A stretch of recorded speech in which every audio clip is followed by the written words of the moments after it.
শেষ পর্যন্ত খালি একটা চাওয়া ছিল, একটা গোল অন্তত পক্ষে মেসির জন্য আর ডি মারিয়ার জন্য। আমার এই কান্না দুইটা প্রকারের কান্না।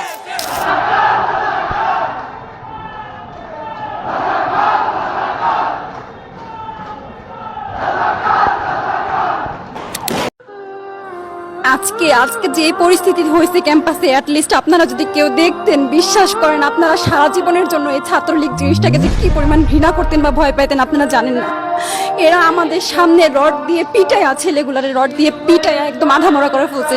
তারা এসে আমাদের পেছনে লুকাইছে, আমাদের বোরকার পেছনে, আমাদের ওড়নার পেছনে লুকায় বলে, আপু আমাদের একটু লুকায় রাখেন, আমাদের ওরা মাইরা ফেলবে, আমাদের বাঁচান আপু বাঁচান। আমরা তাদের ওড়না দিয়ে বোরকা দিয়ে লুকায় রাখছি, সেইখান থেকে আমাদের ধাক্কা দিয়ে ফেলে দিয়ে তাদের বের করে আবার মাথায় রড দিয়ে মারছে। এমন অবস্থা। এবং তারা আমাদের ক্যাম্পাসের পরিচিত মুখ, আমরা চিনি তাদের, তারা এই অবস্থা করছে, রাস্তায় একদম শোয়াই ফেলছে। আমাদের হলের মেয়েদের বুকে বড় বড় যে আসতো ইট, এই ইটগুলো বুকে ফেঁকে দিছে, মানে একদম পুরো বুকে লাগছে, এরকম জামা কাপড় ছিঁড়ে ফেলছে, এত বাজে অবস্থা।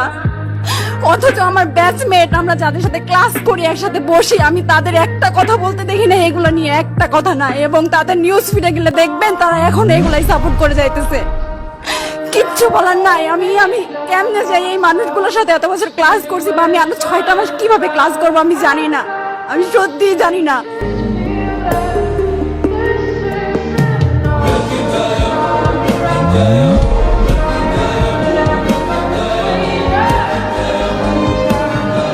চাইনি রাজ্য, চাইনি ক্ষমতা, চেয়েছিলাম অধিকার আর হয়ে গেলাম রাজাকার, বলেছেন আমাদের সরকার।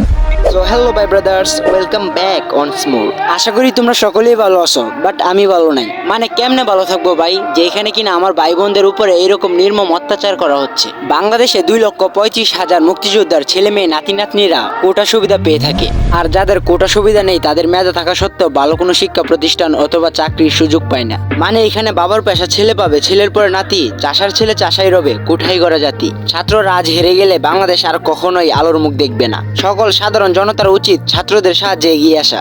কোটা প্রথা নিপাত যাক, মেধাবীরা মুক্তি পাক।